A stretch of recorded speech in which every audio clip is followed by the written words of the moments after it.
ধনী হতে আসলে কি লাগে? এই ৫টা বই পড়ে বুঝলাম ধনী হতে লাগে একটা উন্নত চিন্তা শক্তি, উন্নত মাইন্ডসেট। আজকে ৫টা বইয়ের কথা বলবো, যারা নতুন ব্যবসা করতে চান বা নতুন কোনো উদ্যোগ নিতে চান, তারা এই বইগুলো দিয়ে শুরু করতে পারেন। তো আজকের প্রথম বইটা হচ্ছে the richest man in Babylon, ব্যাবিলনের সবচেয়ে ধনী ব্যক্তি। তো এই বইটা প্রাচীন ব্যাবিলনীয় সভ্যতার কিছু মানুষের বিভিন্ন উদাহরণ তুলে ধরা হয়েছে। এখানে এখানে বলা হয়েছিল যে তুমি যা ইনকামই করো না কেন, প্রথমে কিছু সঞ্চয় করো। এখানে 10% সঞ্চয়ের একটা অসাধারণ কনসেপ্ট দেওয়া ছিল। যারা ফাইন্যান্সিয়াল ফ্রিডম অর্জন করতে চান, এই বইটা মাস্ট রিড।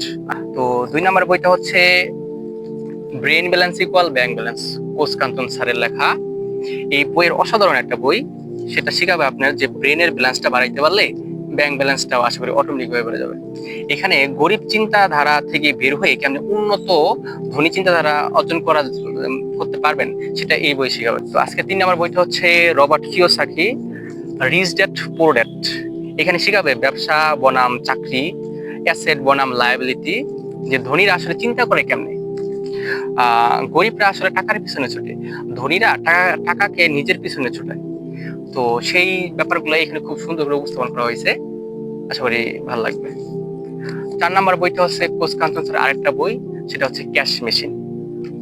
প্রত্যেকটা ব্যবসায় একটা ক্যাশ মেশিন, ব্যবসাগুলোকে কেমনে ক্যাশ মেশিন রূপান্তর করবেন, ব্যবসার বিভিন্ন রকম ছোটখাটো টুকিটাকি হচ্ছে সিক্রেট এই বইয়ে অনেক সাজানো আছে। কোচ কাঞ্চন স্যারের 6 কোটি টাকার বিজনেস সিক্রেট এই বইয়ে লেখা আছে।